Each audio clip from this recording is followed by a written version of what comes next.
Oh. It was recording. We're sorry, guys. Nothing important happened. No, we it's swear. fine. I think you guys are You winning. guys high-fived at one point, and that's a good sign. You guys hugged. Yeah. There were some good hits in there. Okay. Oh, they're winning. Oh, look how much they're winning by. Whoa. Okay. Okay. Damn. See, we didn't even need to record that. No. You guys are fine. No. It's no feedback. No. Don't worry about that. Anyways. Welcome Welcome to back the to the finals. the finals of the volleyball world championships. Yep. We're your hosts, Beatrice Hayden and Emily Sonquid. Yep. We're back again. Yes. It's been a while. It has been a while, but wow, yeah. the boys have done great this season. They have done great. They've gone up the ladder. They've gone up and up and up. Yep. We've been. Oh, see, look at that. They still got the fire in them. Look at that. All of them trusting each other, and that's okay. That's okay. See, what does not matter is the play of the game. It's all about the aftermath. You see the way all those boys like congratulated each other and like gave each other just like a little pat on the back. Every single time. There's always a high five. No matter if it's bad or you see good. That? See? Yeah. That's camaraderie. That is camaraderie. That's what Mr. Rice wanted. That is exactly what Mr. Rice wanted. Okay, let's take a look at the stats and see if they changed since then. So, we actually have a player returning. Yes. Mr. EJ Icicle Man. EJ, the Icicle. The Icicle. He's back. Now, where was he again? Remind me, Emily. Actually, let's take a look. We actually do have some fan questions. We do. Yes, we're taking some calls from the audience. Yep. We've taken some calls from some of the biggest Rice Bunny fans. So, relating to what you just said, our first caller, Jasmine Carface. She actually calls quite a lot. She's quite curious. Yeah, big fan. Probably one of the biggest fans. Yep. Relating to that, she asked, where has the Icicle been this whole time? See, that's a really tough question. Where has he been? Well, you see, as you know from his history, he is a scientist. An Arctic scientist. An Arctic scientist, and he decided to change up like his whole game. So he's been in the Arctic his whole life, investigating, the snow and the animals. And the penguins. Especially the penguins. He's a big penguin man. Yes. But from what we heard, he just wanted to change it up, and I think he's been in the Sahara Desert. That's right. For the past couple weeks. What was he investigating there? He was actually looking at the penguins who live in the Sahara Desert. Yes. There was this special breed of penguins who actually live in the Sahara Desert, and it was a recent finding. Yeah. And EJ's old team was the one who discovered it, and they asked him to come down. Yeah, because he's the penguin expert. He's the penguin man. They didn't really know a lot. No. But yeah, so that's the answer to that question. Yeah. Do we have anyone else calling in? Calling in. Bling. Oh, I think we got another one. Okay, let's hear him. Okay. Boob 69420. All right. Okay. What does he ask? He asks, what's the living situation like for these boys? Because as we all know, they live in a dorm together. So, oh my God. Quick interruption.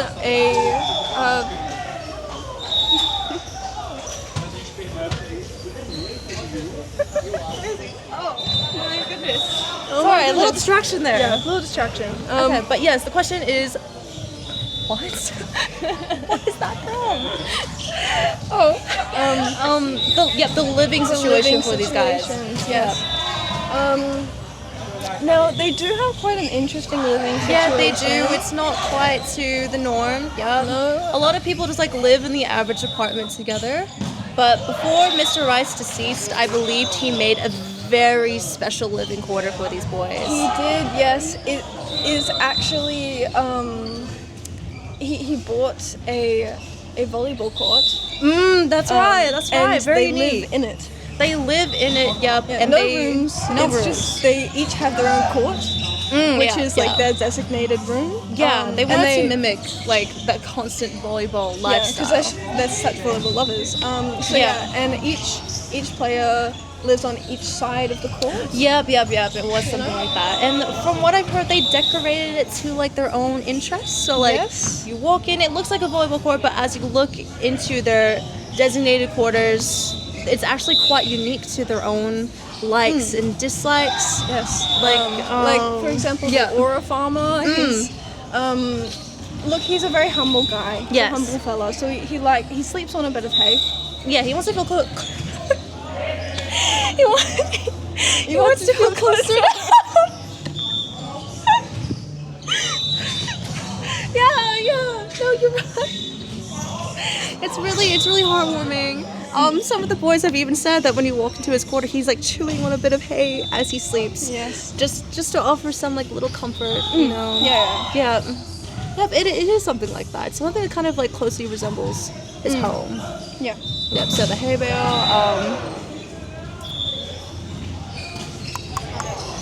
Is it picking up? It is. Oh yeah, it definitely is.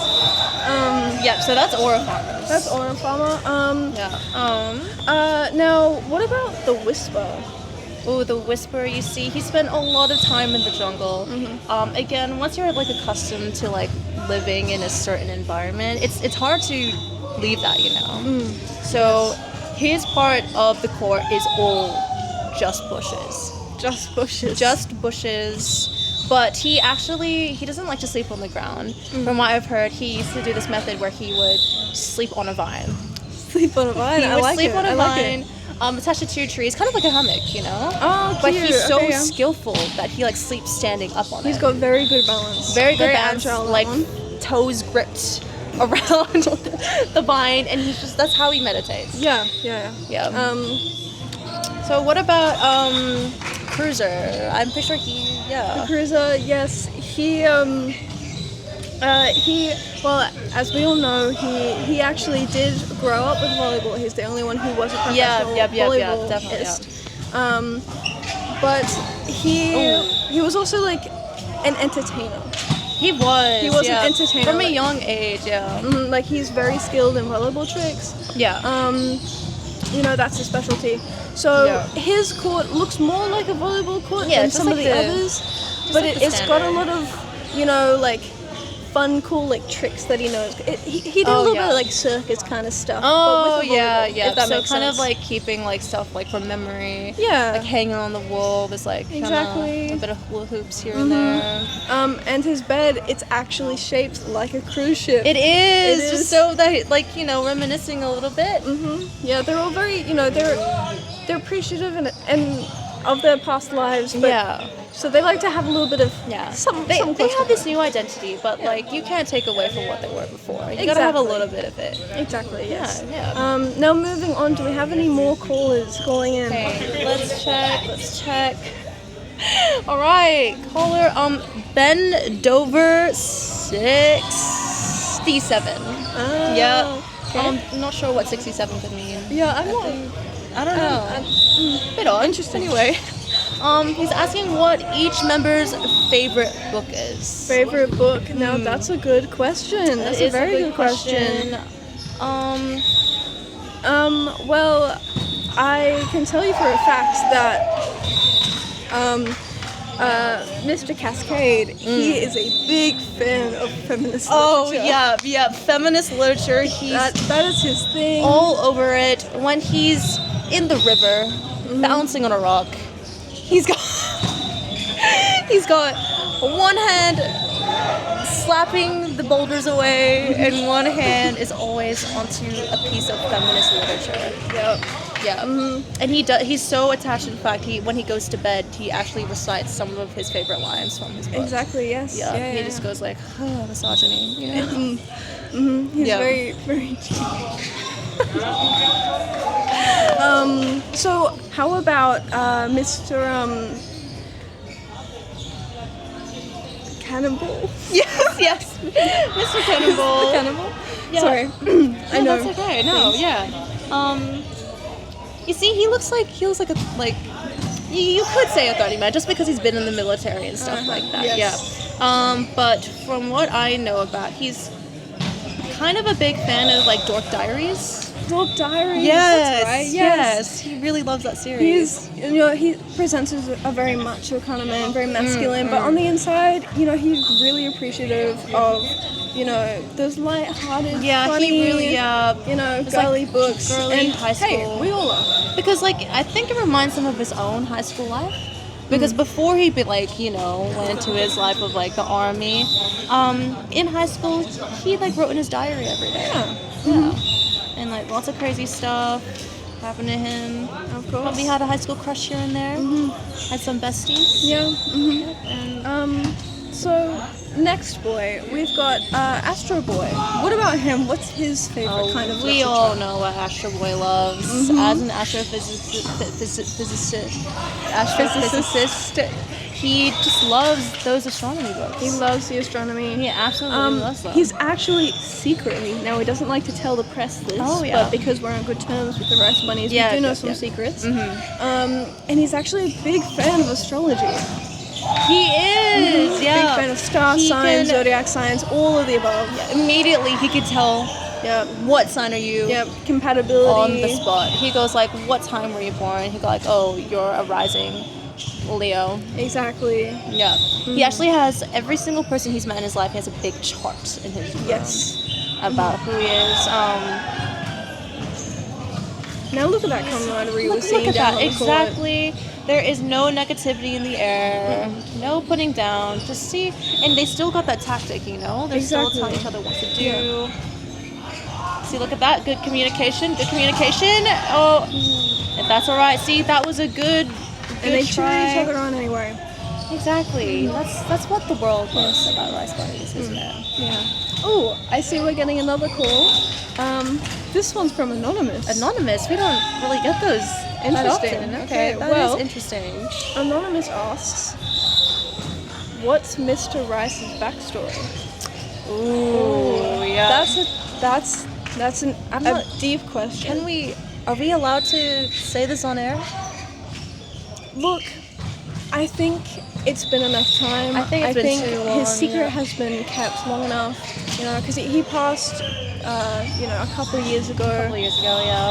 And I think it's time to relearn a little bit about, Mr. Rice. Not a lot of people know his story, but then again, our close ties with these guys and their whole history, we have the scriptures. Yes. We have the documents. And we have it right here.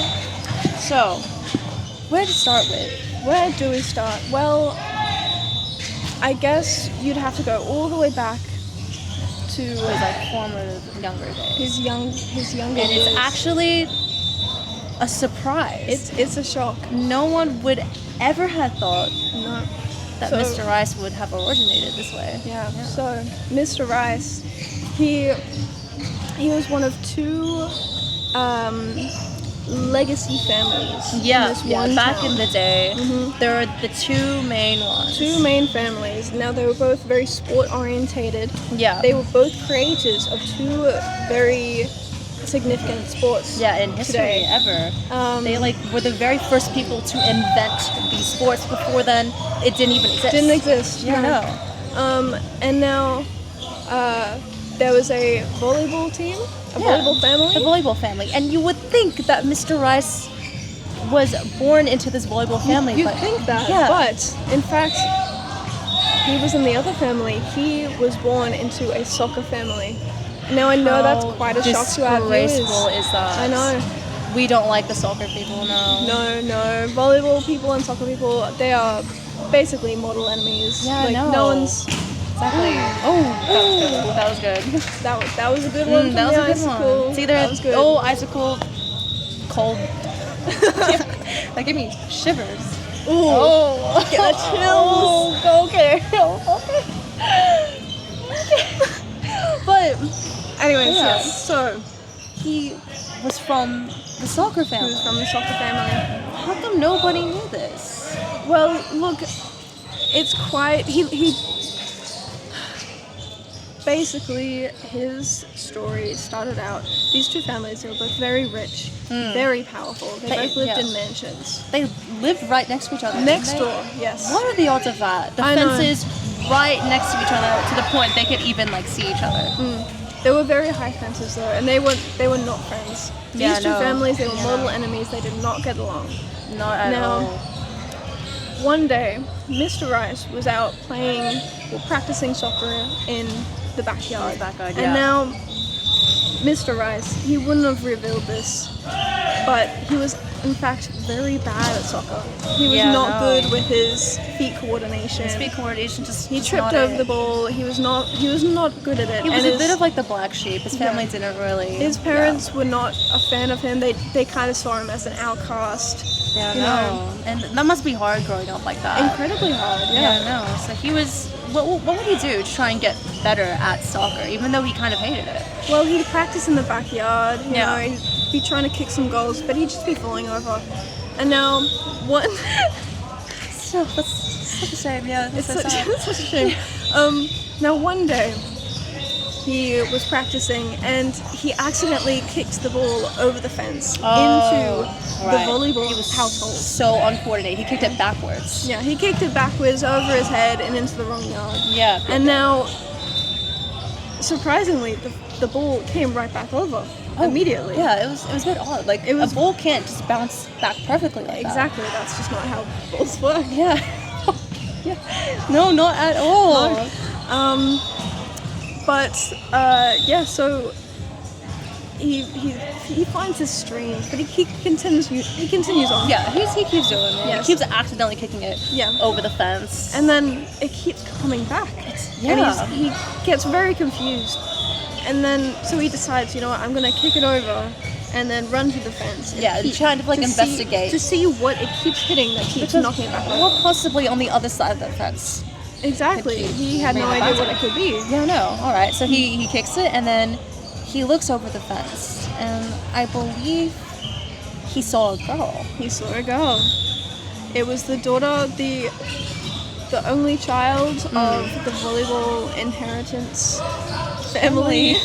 Yeah, no. And these two, they were similar ages, but they've never seen each other before. They didn't knew that they existed. Yeah, the parents just did not want them to meet. Again, mortal enemies. Why would you want your daughter and your son to meet?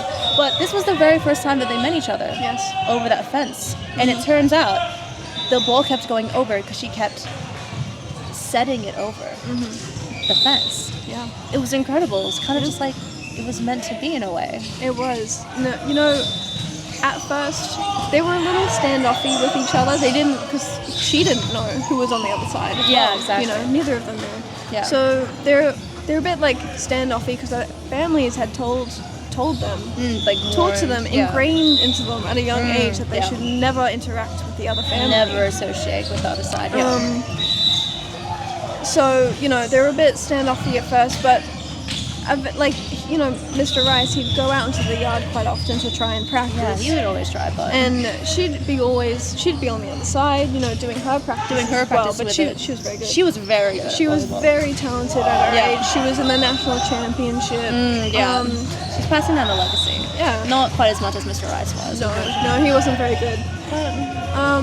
But eventually he hit the ball over so many times that she was like, you know what?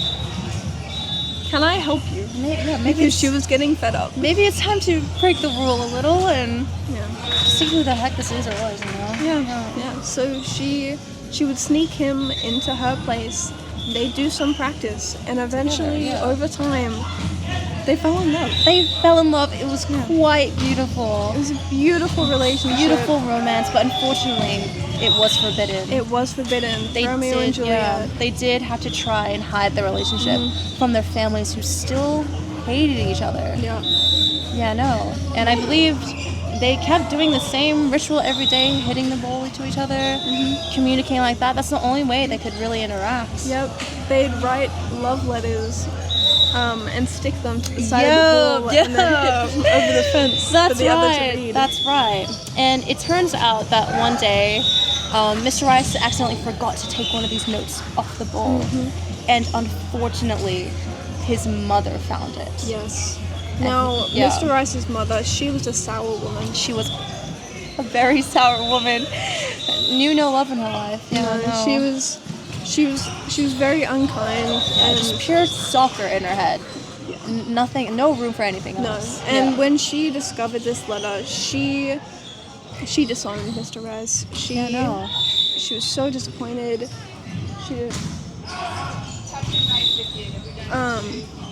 Yeah. But then it was like he disowned. Like Mr. Rice felt disowned, but at least his lover's family accepted him.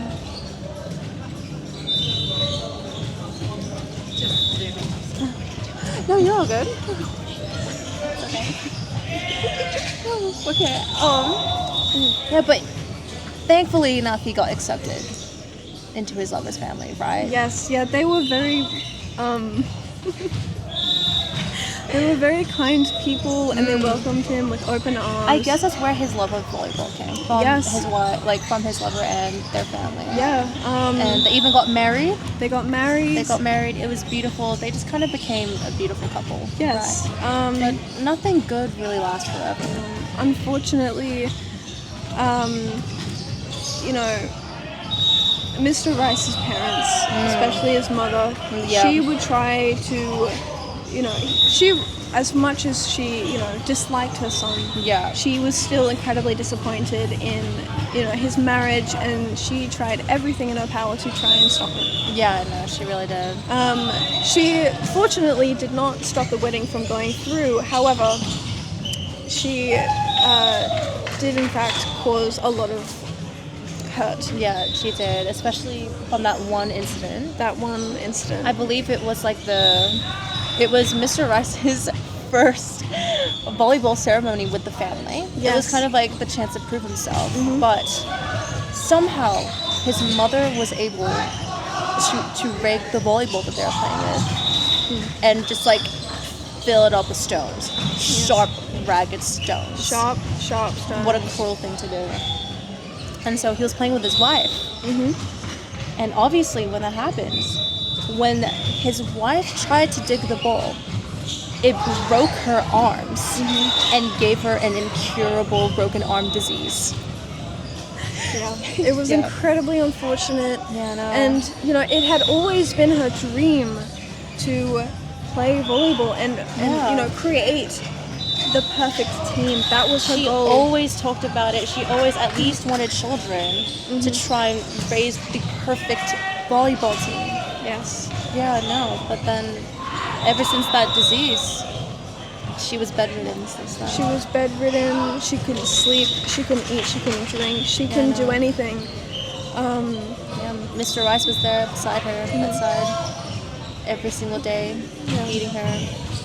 Unfortunately, this disease came with a lot of complications, and she ended up contracting an infection. And this infection unfortunately spread throughout her body. And on her last days, she grabbed Mr. Rice's hands and looked deeply into his eyes. This was after months and months of her not being present. She was never fully there. This was I know. She changed ever since that happened. But she was present for the first time in months. Yeah, it was really shocking, wasn't it? Yeah. And you know what she said? She said something incredible. She held his hand and said, "I need you to fulfill my destiny. I need you to create a team, the ultimate volleyball team." Yeah. And those words, Mr. Rice took it to heart. And it was only a couple hours later when she passed. Yeah, unfortunately. Rest in peace, Mrs. Rice. Yes. Mrs. Rice. She's no longer with us, but since then, Mr. Rice swore to continue the legacy. And, because she was the Rice family, the volleyball family's only child. Yeah. She, her parents basically adopted him as one of their own. And when they passed, they gave their inheritance to him. Yeah, so he had all the volleyball money. All the volleyball in money. the world, yeah. Yes. And with this inheritance, he traveled the world searching for members for this ultimate team. Yeah. Yeah. And he found them. And this is where where we are now. Yeah. And a little fun fact for our viewers out there, Jasmine Clark Bates. Yes, yeah. Our biggest fan of all. Shout out to you. Yes. The reason why you're allowed to kick in volleyball is actually because of Mr. Rice. Exactly. A little bit of soccer influence there because he was not the most athletic guy. He wasn't very technical with it. So sometimes he'd accidentally kick it, but with his foot. Yeah, but they decided, hey, I like this. Yeah. Because everyone wonders why that's a rule. Like, it shouldn't be. It's very strange. But little do they know, it's because obviously Mr. Rice and his ties to the volleyball family, they changed the rules for him. Yeah. So that's why they exist. Exactly. And it's like, that's every little thing. And that's the story. That's the story. Hello. Why'd you cut it off? Because we don't want you to hear it. Are you done? I'm done for the game. Oh, Let's wait. take a break. My shoulder is done. Who's subbing? George. Oh. I don't have like any confidence to swing anymore. What? You're doing so good. You're doing really good. Nah, I'm like too scared to swing. It's fine. So I just kept like setting score. You're actually doing so great. I think I'll put like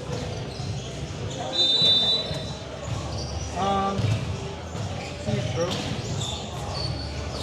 I was stressing. I was like, this is my slide. And I was like, oh, it's probably up there because I saw yours. So I was like, oh wait, I think so.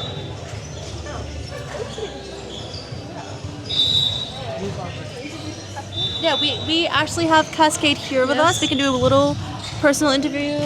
Cascade, how are you today? I'm good. Yep. So how do you think you played this season? Can we get on a scale from like 1 Labubu to like 10 Labubus? 5. 5 like what? 5. Labubu. Can we get 5 big booms for that, please? Boom! Okay. Yep. Boom! Wait, a little bit closer to the mic. Boom! Okay. I think I got 2 more. Boom! Okay. Boom! Oh, wow. Okay. That was beautiful. Very good. Now, Cascade, do you feel like you're honoring Mr. Rice's legacy with how you guys have played the season? Yeah. So what are your fondest memories with Mr. Rice? Because like he kind of like raised you guys kind of like kids. So what do you remember from your childhood, kind of? I don't know. But what was his training methods on the court? I don't know. Oh my God, bro! Man, Don't worry. few words. Yeah. You'd think you confused him with the whisper, you know? Yeah, I know. But like, I think he's just too tired from like hitting rocks all day. You know what? It's okay. We'll answer the question for you. Yes. Yeah. So. Oh. Okay. So what were some famous techniques that Mr. Rice would implement when training the boys? Ooh. I think it's specific for each member, is it not? It was very specific. That's not me. It's not your turn. You don't have to. That's not me. I'm Cascade. That was scary. What? That's not me talking. Okay. No. It's okay. Oh, don't worry. He's meditating. But for Cascade, like to kind of mimic his story, he would just like start throwing boulders at him. Yeah. Would he not? Something like that. Is that right, Cascade? Hey, How much did it hurt? pretty much. On a scale from one whip nene, from a whip nene to like a dab. And that was a dab. That was a dab, so pretty good, pretty effective. Oh wait, no, pretty painful. Oh yeah, that's pretty bad. That's pretty painful, but it made you grow stronger. Is that right? Hey. Yeah. Okay. Oh, what are some other ways? I think Cannonball's like training experience was pretty rough. His was pretty rough, yeah. You know, because the cannibal, he's a very powerful guy. He's got a lot of power behind those hits. Yeah, definitely. Yeah. He was actually trained with hamsters. Okay. Okay. Because he'd be too strong with his hits. Right. So he'd have to, you know, he'd be thrown hamsters, and he'd have to gently. Oh, gentle. Gently. Set them into the air. That was to like practice his strength and that was everything. to you know. I train with Hanate. I don't think Thank it's your turn to thank speak, you, Cascade, I for your Yeah. incredible input. That's really helpful. Draki. Okay, yeah. Now how about good old Aura Farmer? What about him? Aura Farmer. Well, you see, Aura Farmer was a bit too shy around the volleyball. He needed something a little closer to home. So do you remember back in his days, he was sitting apples and acorns? Acorns, yes. He needed to up his game a little. Yeah. He needed to work more. Like, in contrast to the cannibal, he needed to work more on his strength. Like, that's not to say he's not strong. That's just, He'd hold back. he'd hold back. That's what it was. So they went from practicing with fruits to, like, livestock. Yeah. So it'd go, Sitting like it'd go sheep. to, like, sheep. It would actually go from, like, little chickens at first to eventually, like, cattle. Can I fart in the mic? If you wish. Here you go. No, you guys were too slow. It's gone. That was Cascade's little toot. But yeah, went to cattle. At one point, like a giraffe. That was pretty wild. Yeah, that was crazy. Just kind of got a bit He crazy. really unlocked his power. Yeah. Good night. Good night. How about good old Astro Boy? Now his issue in training that he identified was, you know, he overthought. Yeah, he was too calculated. Yeah, too calculated, and he'd missed the timing. Yeah. Oh, yeah. Whoa. He had to learn to be like let loose. Yeah. You know. So how would they do that? I think it was something like along the lines of you know like those what's it called, like the indoor skydiving. Because George already owned a simulator like that because he worked for NASA, right? Of course, yes. But obviously in that kind of container, there's no control. It would just be free for all. Yeah. So what Mr. Rice would do is that he would put George into this indoor skydiving tube, and obviously he turned it on, and George would have to try and successfully set 500 volleyballs in a row. But the big thing is he couldn't aim. He just had to kind of trust the flow. Yeah. And he got it. Yeah. He got it. It took some time. Yeah. But he got there in the end. What about the icicle? The icicle, yes. So, his weakness that he identified through his training was that he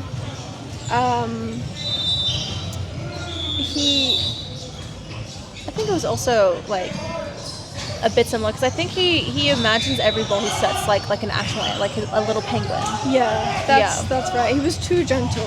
He needed a bit more power. Yeah, not power. He just like needed more like aggressive, like you know, aggression. Yeah. Everyone said it. Everyone in your story said it. Well, There you go. you wanna? Yeah. Well, Cascade. What did the icicle? What did he do? Yeah. What is is his weakness? Yeah. He spiked ball into ice igloo. Spiking it into the resident homes of people. Oh. He makes snowball and he hit hard until snowball break.